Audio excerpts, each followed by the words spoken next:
네, 그러면 여러분과 함께 시장 살펴볼까요? 예의상 또. 네, 나스닥이 마이너스 0.13% 살짝 쿵 내려갔죠? 네, 너셀 지수는 오히려 상승해줬습니다. 0.92%. 그래도 1% 가까이 상승해줬네요. 빅스 지수는 그래도 좀 내려왔어요. 29.63, 65. 30 이하로 내려왔네요. 그리고 S&P 500은 0.13으로 약간 상승했고, 다우가 마이너스 1.34%로 살짝 빠졌습니다.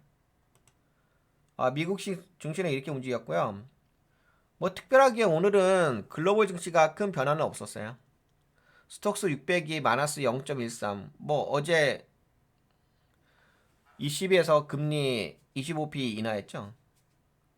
독일의 닥스 지수가 마이너스 0.49. 뭐 약간 프랑스 깎그 지수가 살짝 좀 내려앉은 거 있긴 있네요. 근데 뭐 그렇게까지 크게 빠진 건 아니라서. 그리고 신용물 채권 금리도 4.33 정도에서 움직이고 있고. 달러 인덱스는 아직까지 좀 약세긴 하더라고요. 네, 달러 인덱스가 지금 99.40에 있는 상황이라서 아직은 약세. 그 대신 뭐 상대적으로 다른 바스켓에 있는 통화들이 바스켓에 있는 다른 통화들이 강세겠죠. 특히 유로화. 코인 쪽은 85,000달러. 뭐 빠지진 않았죠. 1.05% 정도 상승해졌고.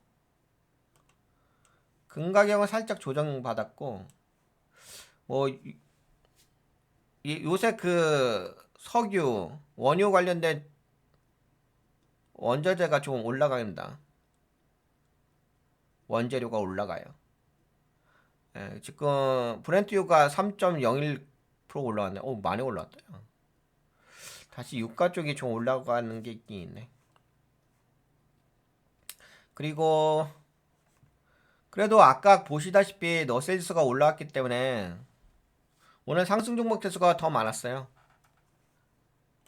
그 어제 제가 여러분들에게 좀 방송에서 말씀드리긴 했는데 변동성이 있긴 하겠지만 뭐 그렇게까지 큰 뭐 충격적으로 다가오는 건 없겠다라고 말씀드리긴 했죠.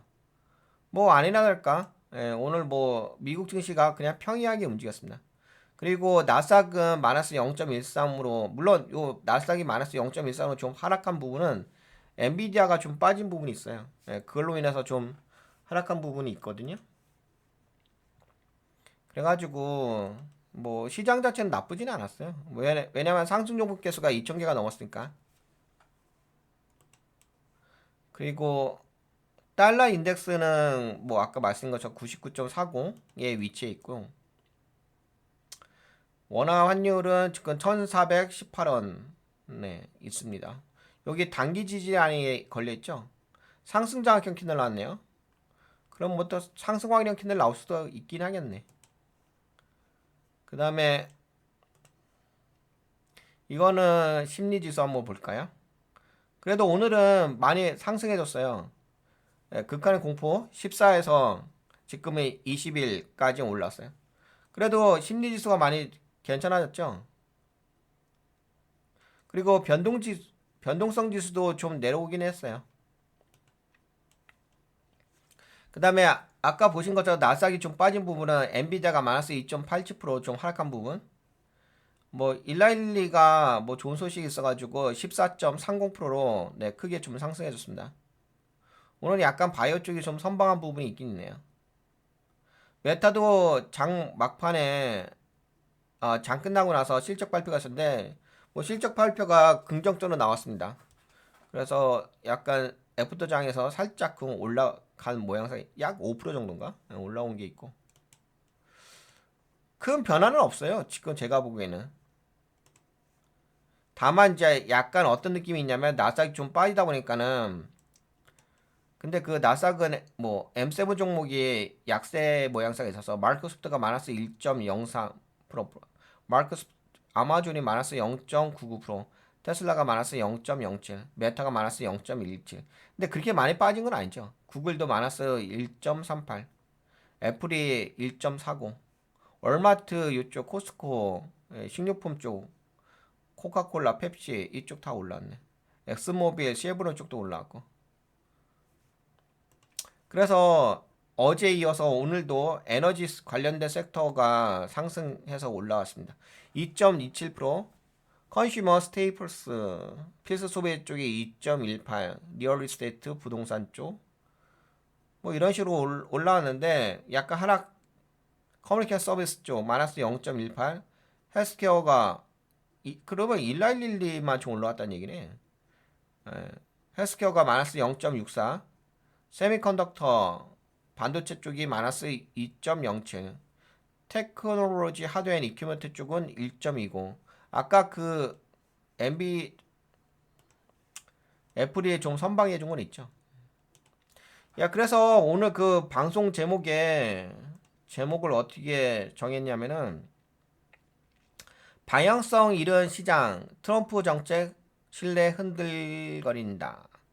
이런 주제하에서 좀 방송 제목을 정했습니다. 뭐 시장의 흐름 자체는 되게 일반적인 흐름이고, 뭐 일반적인 흐름이란 얘기는 무슨 얘기냐면은 뭐 이렇게 좀 빠졌잖아요. 예, 빠졌다가 뭐 N자로 해가지고 조정주는 파동이라서 뭐 그냥 일반적인 정도의 파동이라고 봅니다. 뭐 큰 변동성도 있는 것도 아니고, 다만 이제 그런 건 있는 거죠. 오늘 그 방향성을 좀 잃었다. 그리고 트럼프 대통령의 어떤 정책적 신뢰성, 네, 그런 부분이 시장에 뭐 암묵적으로 작용을 하는 거죠. 뭐 또 트럼프 대통령이 또 파월 연준 의장에 대해서 또 뭐라고 한마디 했고, 그래서 뭐 약간 이제 트럼프 대통령의 어떤 정책적 신뢰성이 좀 많이 떨어져 있는 상태죠. 근데 그거는 이미 뭐 우리가 익히 알고 있는 상황이라서 뭐 우리가 그거에 대해서 더 이상 왈가왈부할 필요가 없을 것 같고, 그러면은 오늘 제가 이렇게 오랜 시간 좀 방송 준비를 하면서 포인트를 잡은 부분이 뭐냐면은 저는 이제 여러분들에게 때때로 주목해 보아야 할 그 맥점에 대해서 말씀드리잖아요. 최근에는 제가 여러분들에게 말씀드렸던 것이 채권금리 쪽에 좀 집중하셔야 된다 말씀드렸는데 뭐 아니라니까? 뭐 다들 채권금리에 대해서 한마디는 좀 하시긴 하더라고요. 채권금리가 왜 갑작스럽게 채권금리 때문에 뭐 트럼프 대통령이 좀 완화적인 스탠스로 좀 전환하려고 한다. 뭐 이렇게 하면서 그래서 채권금리에 대해서 많은 그 애널리스트 분들이 특히 한국의 많은 애널리스트 분들이 많이 이제 이야기를 하시고 계시는데 뭐 그거는 제가 이미 여러분들에게 말씀드린 영역이니까 이제는 뭐 채권금리에 대해서는 더 이상 떠들어댈 필요 없을 것 같고 이미 그 채권금리의 원리에 대해서는 여러분들이 충분히 많이 익히 들으셔서 아실 것 같고 이제는 제가 주목해야 될 부분 그래서 제가 이제 채권금리에 대해서 좀 이야기를 했다가 그 다음에 제가 넘어간 게 뭐였죠? 달러 인덱스 쪽으로 넘어갔죠. 뭐 아니나 다를까 달러 인덱스는 뭐 지금 엉망이죠. 그래서 제가 어제 미국의 어떤 경제적 부분에 대해서 좀 엉망진창인 상황에 대해서 다시 한번 짚어드리긴 했습니다. 달러 인덱스가 지금 99.40까지 떨어져 있는 상태니까 뭐 이거에 대한 원인은 어제 언급해드린 것처럼 많은 투자자분들 글로벌 투자자분들이 어, 미국의 자산에 대해서 더 이상 이제 안전자산으로 보고 있지 않는 거죠. 불확실성이 존재하는 거죠. 그 불확실성의 원인을 제공한 것은 트럼프 대통령인 거죠. 그래서 많은 투자자분들이 미국 자산을 버리고 있습니다. 매도 때리고 있습니다. 뭐 그러니까는 달러 인덱스도 많이 떨어지고 채권 쪽도 안 좋아지고 그런 거 아니겠습니까? 뭐 그것까지 어제 여러분들과 함께 공유했던 내용이고요. 그러면 오늘은 또 포커싱을 어디로 둬야 할 것인가? 오늘은 포커싱은 금입니다. 금. 예, 금에 포커싱을 둬야 될 것 같다고 생각되어집니다. 처음에는 채권, 어제는 달러, 오늘 금. 이렇게 이동하고 있는데요. 금은 여러분들도 아시다시피 지속적으로 금 가격이 좀 상승하고 있죠. 나라 오바. 여기 나왔다. 제 얼굴을 좀 내릴까? 네, 여기가 금입니다. 네. 금 가격이 뭐 끊임없이 올라가네요. 그러니까 이제 오늘 여러분들과 함께 금 가격에 대해서 좀 짚어보려고 하는 이유가 왜 그러냐면은 뭐 다 떨어지잖아요. 달러 인덱스도 폭망하고 미국의 채권 쪽도 폭망하고 다 폭망하는데 그나마 지금 투자 자산 중에서 유일하게 끊임없이 지속적으로 상승하는 투자 자산은 무엇이 있나요? 네, 지금 보시다시피 금만 상승하고 있잖아요. 그러면은 당연히 특이하게 이 금만 좀 상승하고 있으니까 금에 대해서 우리가 집중할 수밖에 없는 거겠죠? 근데 금의 상승은 뭐 통상적으로 금은 안전자산이잖아요. 근데 안전자산 중에서도 뭐가 있냐면은 금이 있고 그 다음에 제가 또 하나 분류하는 게 달러잖아요. 우리가 달러를 안전자산이라고 보잖아. 근데 갑작스럽게 그 달러 자체가 미국의 달러 자체가 안전자산에서 벗어나 버렸어요. 제외돼 버렸어요. 위험자산이 돼 버렸어요. 그러니까 위험자산이 되려 버리니까는 달러를 다 던져버리는 거죠. 그럼 유일하게 지금 안전자산에 남아있는 것은 무엇이냐? 금이죠. 그러면은 상대적인 평가에 의해서 금의 흐름을 좀 우리가 주목을 해야 되겠죠. 왜? 유일하게 지금 투자 자산 중에서 상승하는 것이 금밖에 없잖아요. 달러가 올라가진 않잖아. 그러니까 안전자산이라고 한다면 대표적인 게 달러하고 금이잖아요. 그리고 미국의 채권 쪽이기도 하고. 근데 채권도 안 올라가잖아. 오히려 여기 지금 화면 보시다시피 네, 이거는 이제 유럽의 채권 가격인데요. 독일 대표적으로. 네, 지금 독일의 채권 가격은 지속적으로 올라갔습니다. 채권 가격이 올라간다는 것은 채권 수요가 있기 때문에 채권 가격이 올라가는 거겠죠? 그리고 뭐 상대적으로 여기 보시다시피 유로화도 엄청나게 치솟아 올라가고 있고요. 엔화도 엄청나게 치솟아 올라가고 있습니다. 달러 인덱스 바스켓에 가장 많은 비중, 50% 정도의 비중을 갖고 있는 게 유로화잖아요. 약 10 몇 프로가 이제 엔화고요. 두 번째가.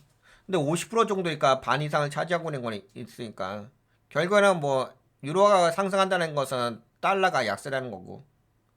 그럼 달러는 더 이상 뭐 우리가 보유해야 될 돈이라고 보기는 어렵겠죠. 현재 상황으로 봤을 때요. 그렇다고 한다면 유일하게 지금 우리가 주목을 해야 될 자산은 달러가 아니라 금이라고 볼 수가 있을 것 같습니다. 근데 금의 상승은 안전자산이기 때문에 상승하는 거잖아요. 그러면 결국은 위험자산을 회피하고 있다는 거죠. 위험자산을 회피하고서 안전자산인 금 쪽으로 돈이 몰린다는 거고. 그러면 지금은 시장 자체가 위험하다고 보고 있다는 거잖아요. 만약에 위험자산이 좋았다고 한다면 금값이 계속 올라가지는 않겠지. 오히려 이제 주식 쪽이 올라가겠지. 근데 지금은 주식은 올라가고 있지 않잖아요. 결국에는 지금 시장 자체는 위험하다는 얘기예요. 불안하다는 얘기예요. 그러면 이거는 뭐 시장에서 이미 딱 명백하게 답이 나왔잖아요. 지금 시장은 위험하다, 불안하다. 근데 그런 것들을 논리적으로 증명해 주는 것들이 어떤 데이터들이 있죠? 그거야 뭐 경제 지표 아니겠습니까? 경제 지표는 여러분들에게 블록을 통해 가지고 아무래도 항상 제가 높아심이 있었던 것이 악마는 디테일함이 있다. 그래서 시청자분들도 이 디테일한 내용들을 읽어보시고 인지를 하셔야지만 이게 제가 방송에서 짧은 시간 안에 이거 다 이야기할 수는 없잖아요. 그래서 여러분들도 사전에 요거를 공부해 오시게 되면은 제가 말씀드리는 네, 아웃라인과 큰 그림을 충분하게 이해하시지 않을까 싶습니다. 그래도 여러분들도 또 바쁘시다 보니까는 제가 제목으로 약간 요약 축약해가지고 남겨놓았는데요. 어제 그 2025년 미국의 그 필라델피아 4월 필라델피아 연준 제조업 경기 전망에 대한 경제지표 발표가 있었습니다. 요 발표의 핵심 포인트는 제조업 쇼크 신규 주문 44.9포인트 급락 코로나 초기 수준으로 추락했다. 네, 2025년 4월 필라델피아 지역 제조업 경기 급격한 위축과 고용, 투자 기대 감소.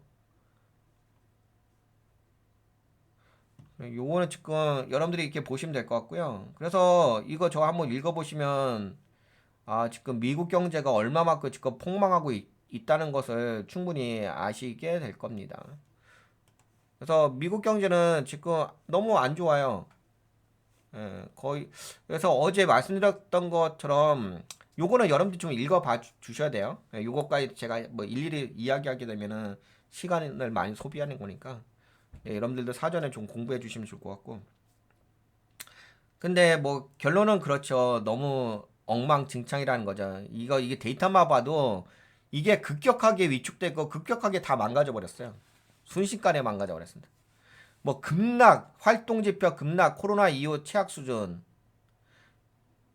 팬데믹 초기 수준으로 위축됐다. 수요 출하가.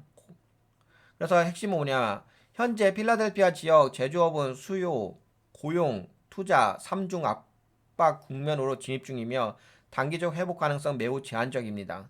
공급망 인플레이션 압력은 지속되는 반면 수요 둔화로 인해 마진 방어에 실패할 위험이 커지고 있습니다.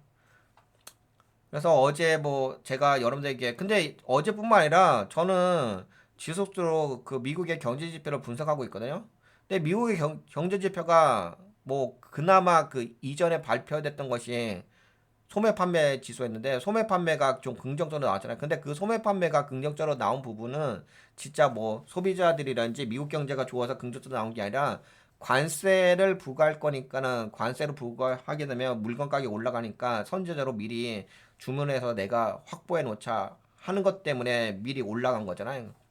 약간 기저효과의 관점으로 해가지고 선주문 관점으로 해가지고 그러면 결국에는 뭐 다음에 발표된 경제 지표에 대해서는 급락할 가능성이 높다는 거죠.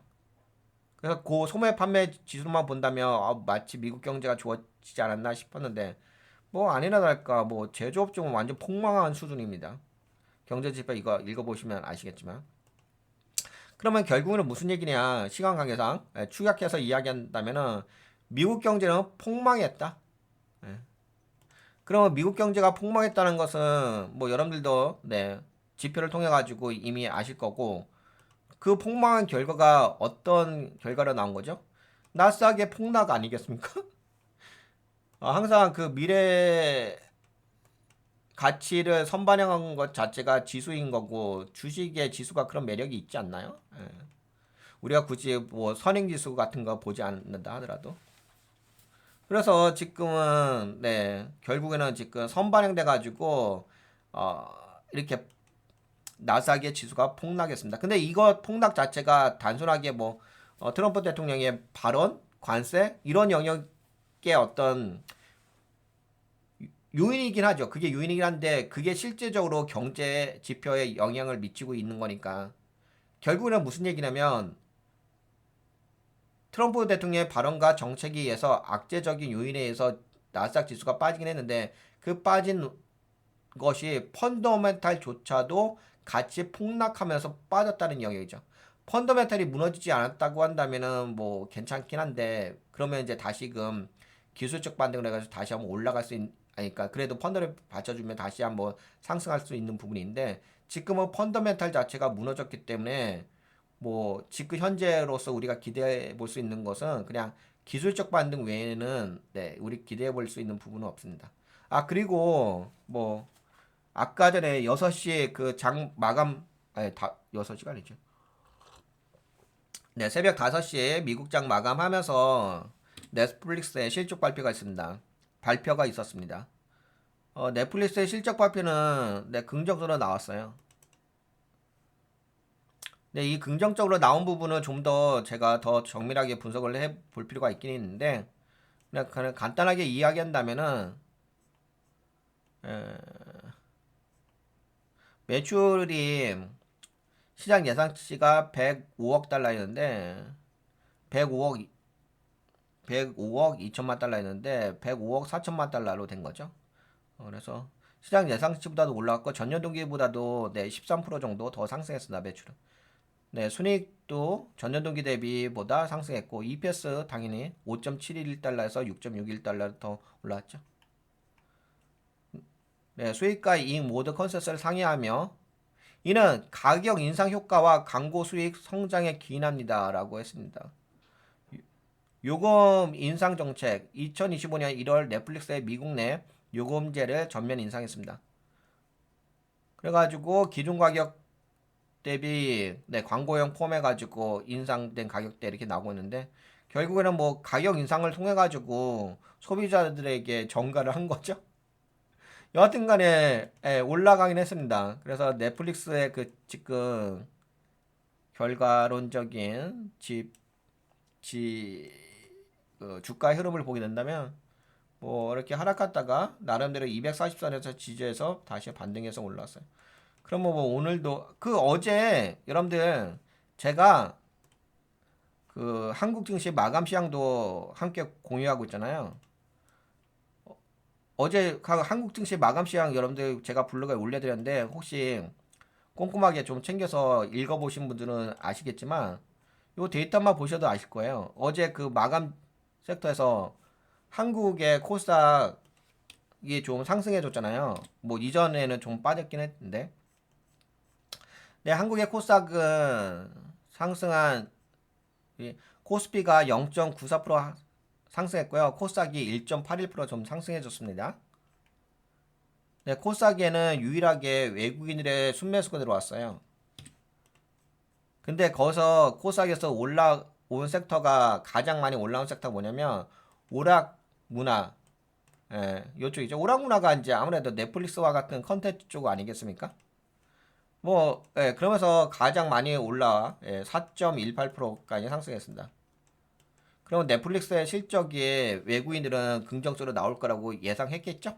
그러니까 한국의 코스닥의 오락 문화 관련된 섹터에 집중적으로 투자해가지고, 네, 아까 보셨다시피 순매수가, 여러분들 그 한국에는 외국인들의 순매수가 잘 안 들어오잖아요. 근데 어제 코스닥에 들어온 거예요. 근데 코스닥에서도 어디에 들어왔다? 네, 오락 문화 쪽으로 들어왔다. 이렇게. 근데 오늘 넷플릭스의 실적은 어떻게 됐다? 넷플릭스 실적은 좋게 나왔다. 근데 그게 좋게 왜 나왔느냐?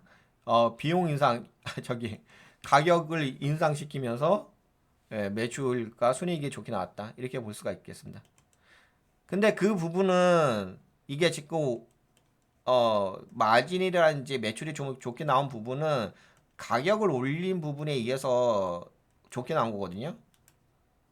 근데 이게 지속성이 있을 것인지에 대해서는 다시 한번 그 뭐 사용자 수라든지 시청자 수라든지 지속성의 관점에 대해서는 다시 더 면밀하게 분석을 해볼 필요가 있긴 있습니다. 그래서 결국에는 지금 시장에서는 어떻게 시장이 움직이고 있냐면 뭔가 결과가 나와야 돼요. 그러니까 현재 시장은 개별 종목의 결과로서 주가에 반영이 됩니다. 그러니까 전체적인 시장 분위기는 아까 보신 것처럼 미국의 필라델피아 지수뿐만 아니라 모든 경제 지표를 보게 되면 미국 경제 지표는 다 안 좋잖아요.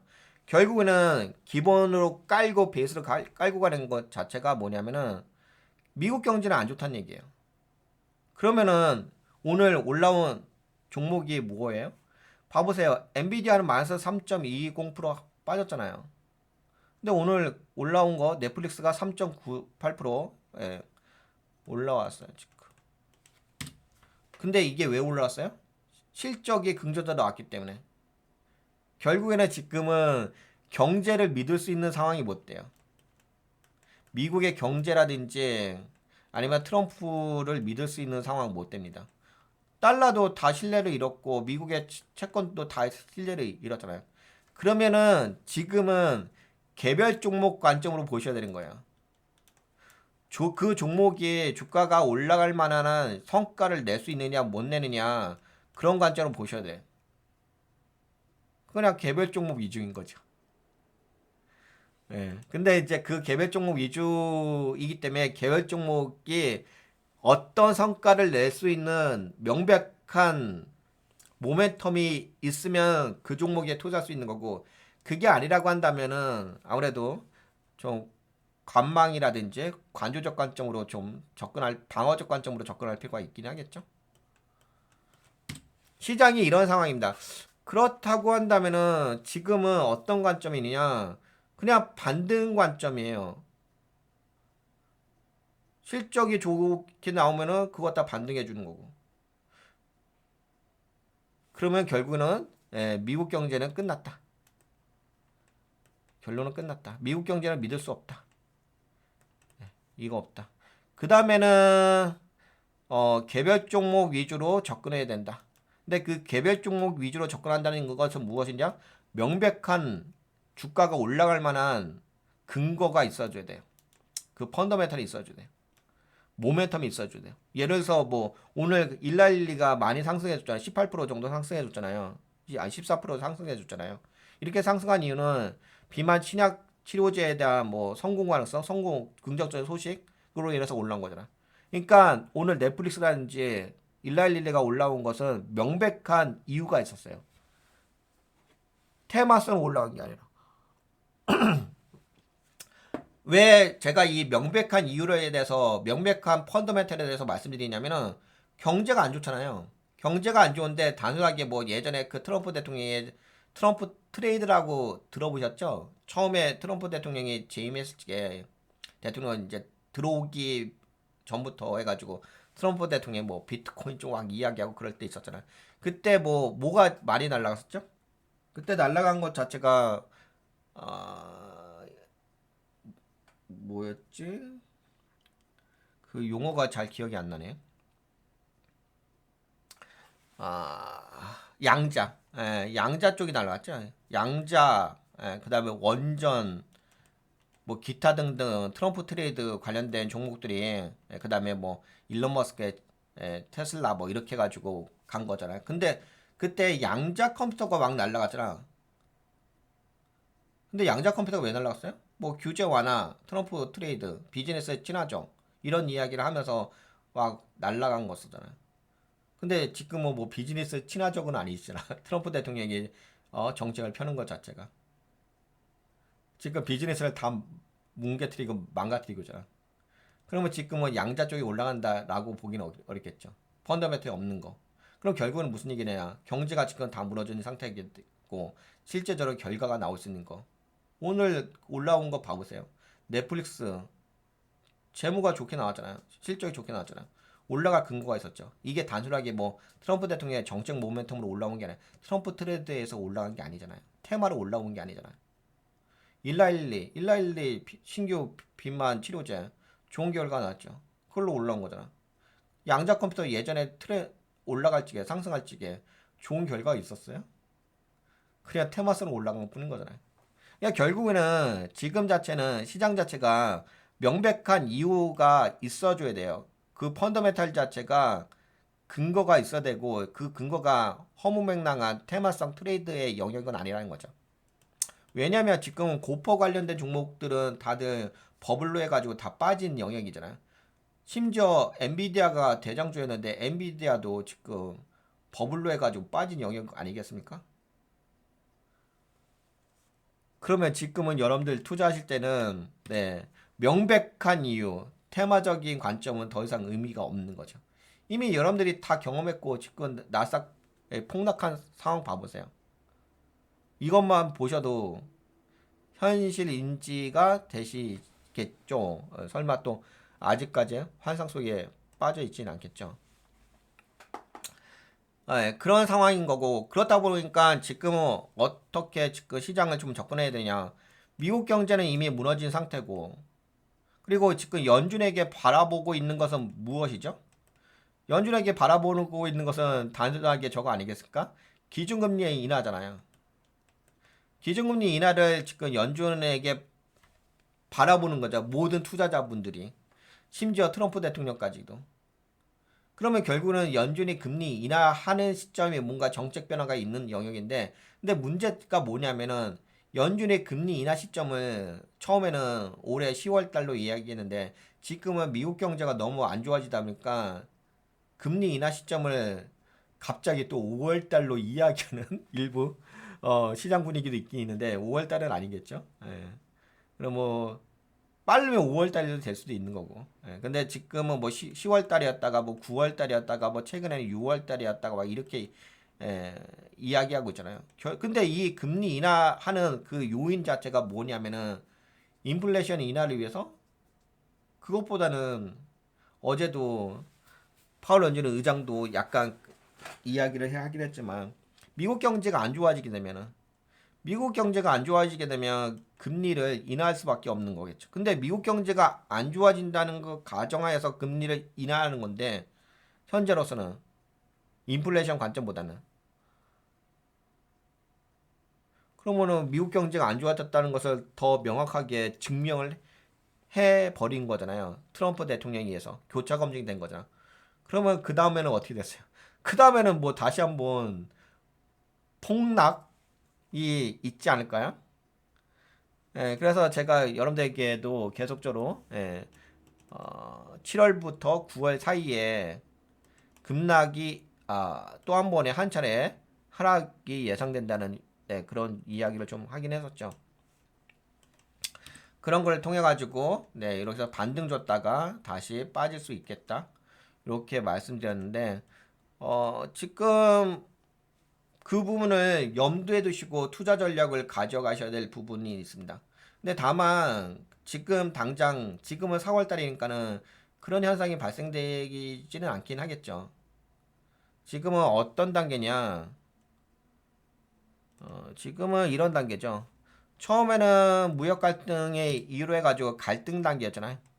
갈등 단계였다가 지금은 이게 이제 무역 협상하는 데 있어서 과정이 있는데 처음에 갈등 단계, 두 번째 정책 혼선 대기 단계, 그다음에 협상 단계, 정책 전환 단계, 정상화 단계인데 지금은 요게 되게 빨리 이루어지고 있어요.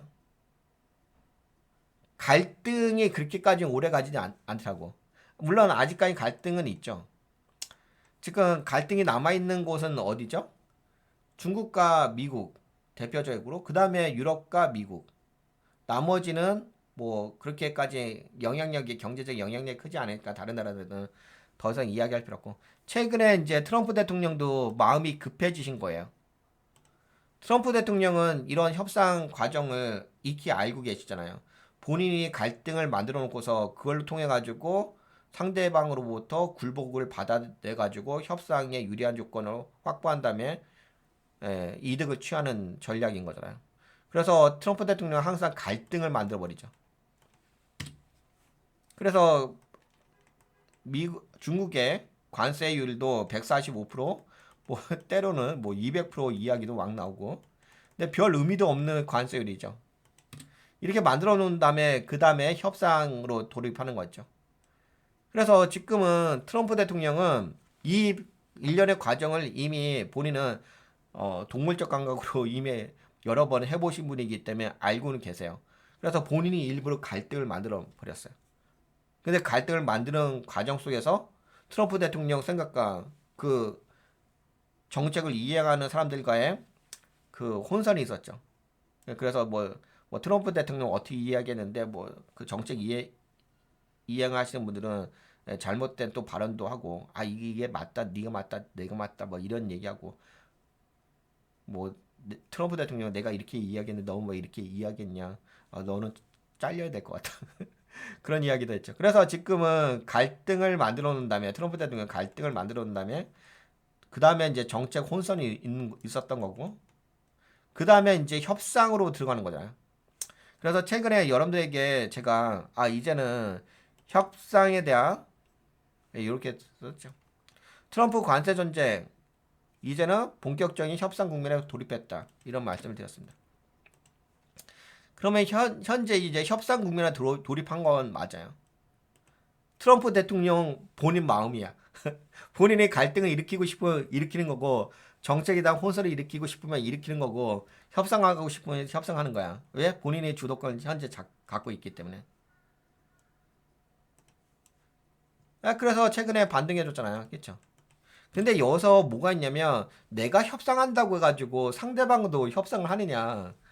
거기는 좀 오판이 있는 거죠. 지금이 그렇게 미국이 강하냐?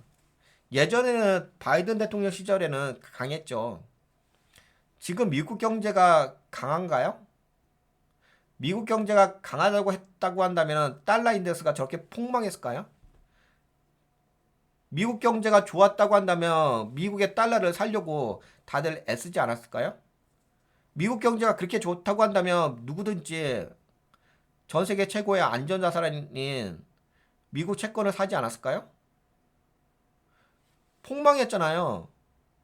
그 돈이 어디로 가요? 이제는 예전에 미국이 아니야. 바이든 대통령 시절의 미국이 아니에요.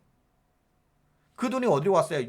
유로화로 갔잖아. 유럽 시장으로 가고 아시아 시장으로 가고. 그래서 요새 아시아 시장이 유럽 시장이 제가 어제도 말씀드렸다시피 미국은 지금 변동성이 너무 심하죠. 미국이 되게 안전한 나라잖아요. 기축통화 국가이고. 근데 미국의 증시의 변동성은 뭐 7%, 8%막 이런 식으로 움직이잖아요. 빅스 지수도 엄청나게 올라가고 60까지 찍고. 한국 증시 그렇게 움직이나요, 지금? 오히려 살짝끔 올라가고 살짝끔 빠지고 이러죠. 아시아 시장이라든지 유럽 시장이 미국 시장 대비 그렇게 변동성이 큰가요? 오직 지금 미국 시장만 변동성이 커요.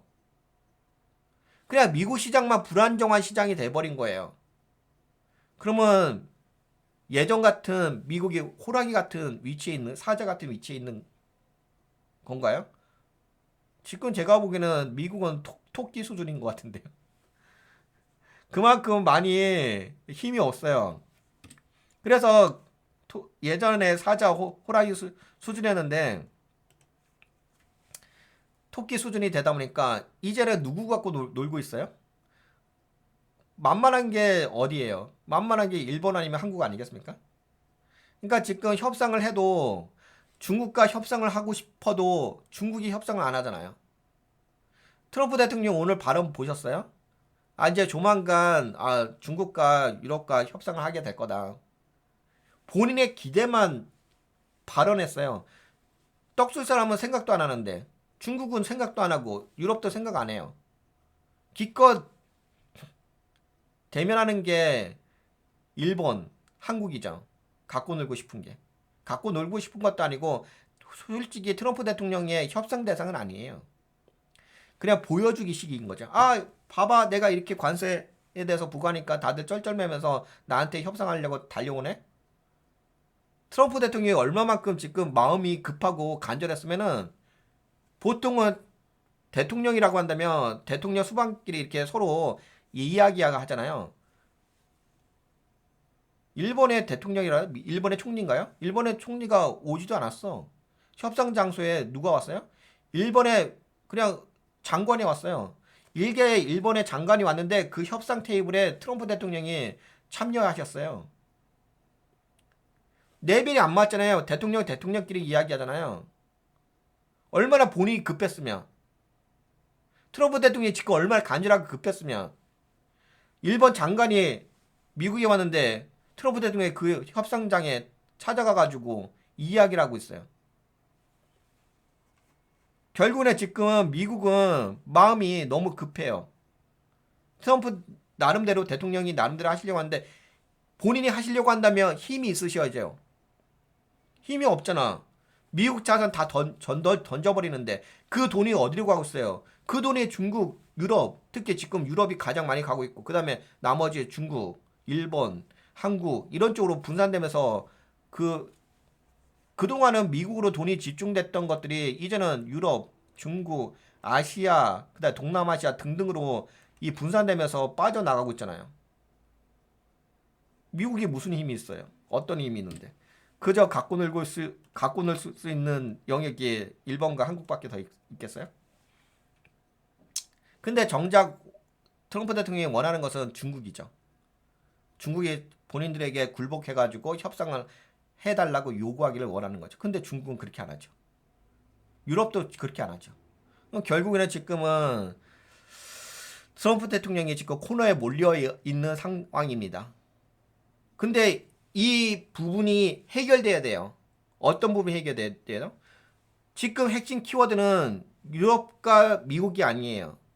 지금 이런 글로벌 경제적인 문제점을 해결해야 될 당사자는 중국과 미국이에요. 중국과 미국만 이 협상을 통해 가지고 현재 긴장 국면을 완화시키게 된다고 한다면은 뭐 일본이 뭐 미국에 와가지고 협상해요. 한국이 일본에 저기 미국에 가서 협상해요.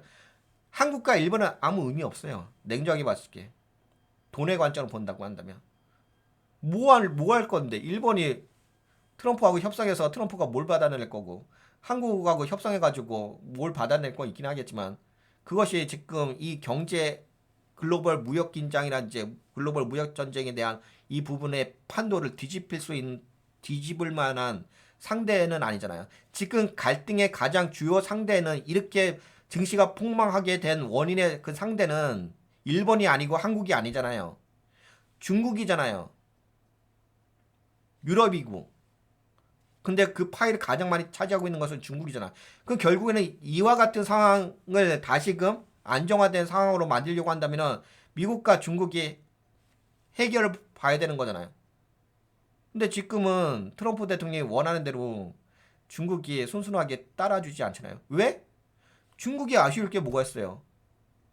예전에는 중국이 미국의 의존도가 컸었는데 이제는 미국이 중국의 의존도가 더 크잖아요. 상대적으로. 중국이 더 커요. 미국이 더 중국에 의존해요. 중국이 뭐가 아쉬워할 건데요. 그러면 트럼프 대통령은 자존심만 있는 거잖아요. 그럼 누가 이기겠냐고요. 근데 전쟁은 이길 수가 없죠. 이게 무슨 뭐 진짜 실제 전쟁하는 것도 아니고 무역 전쟁이다. 결국에는 이 갈등 국면이 당장에 해결될 수 없는 거잖아요. 앞으로도 해결되기가 어렵겠죠.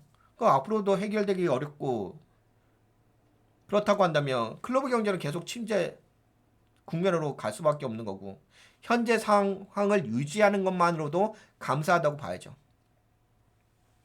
근데 극적으로 또 세상 일은 또 어떻게 될지 모르니까 극적으로 미국과 중국이 무역 협상을 통해 가지고 해결을 본다고 한다면 그러면 시장은 되게 좋아지긴 하겠죠. 엄청나게 반등을 해주긴 하겠죠. 이 증시가 폭락하게 된 원인이 제거가 되는 거 아니냐. 완벽하게 제거되진 않겠죠. 일부 그래도 어느 정도 완화될 수가 있긴 하겠죠. 근데 지금은 그렇게 될 확률이 높진 않잖아요. 힘이 없잖아, 미국이. 미국이 무슨 힘이 있어요? 중국에 대해서 어떤 힘을 갖고 있는데? 중국에 오히려 의존하고 있는데. 그러면 뭐 미국이 중국에 의존하지 않는다고 했으면은 그렇게 뭔가 힘을 발휘해야 되지. 근데 지금 결과가 없잖아요.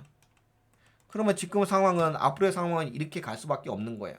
그러면은 단순하게 만약에 극적으로 그냥 이론적으로 본다고 한다면은 지금은 협상을 하려고 본인이 애를 쓰는 거잖아. 심지어 일본에 장관이 왔는데 본인은 대통령인데 그것도 세계 최고의 대통령 아니겠습니까? 미국 대통령이면?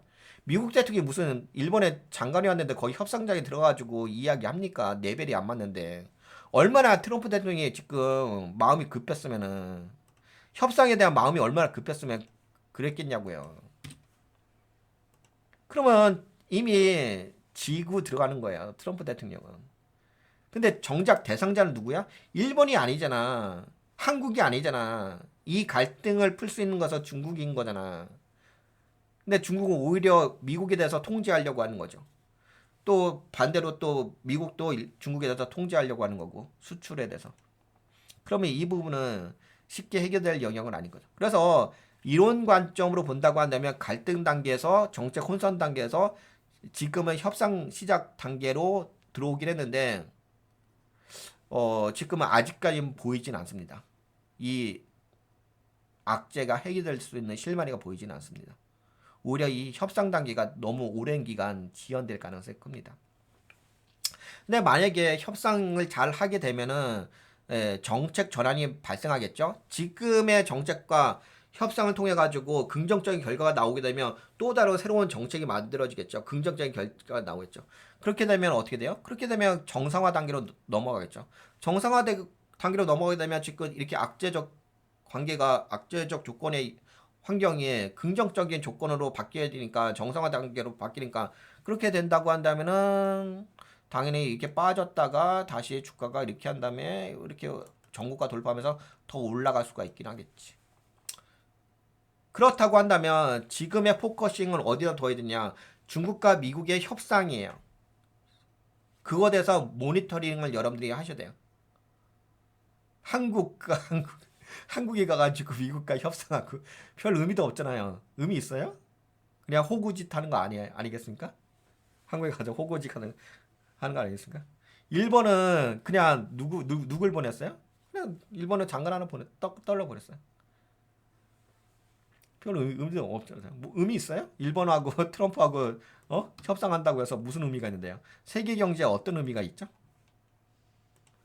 그렇다고 한다면 중국과 트럼프가 이 갈등이 해결이 안 되면은 당연히 정상화 단계로 갈 수가 없는 거잖아요.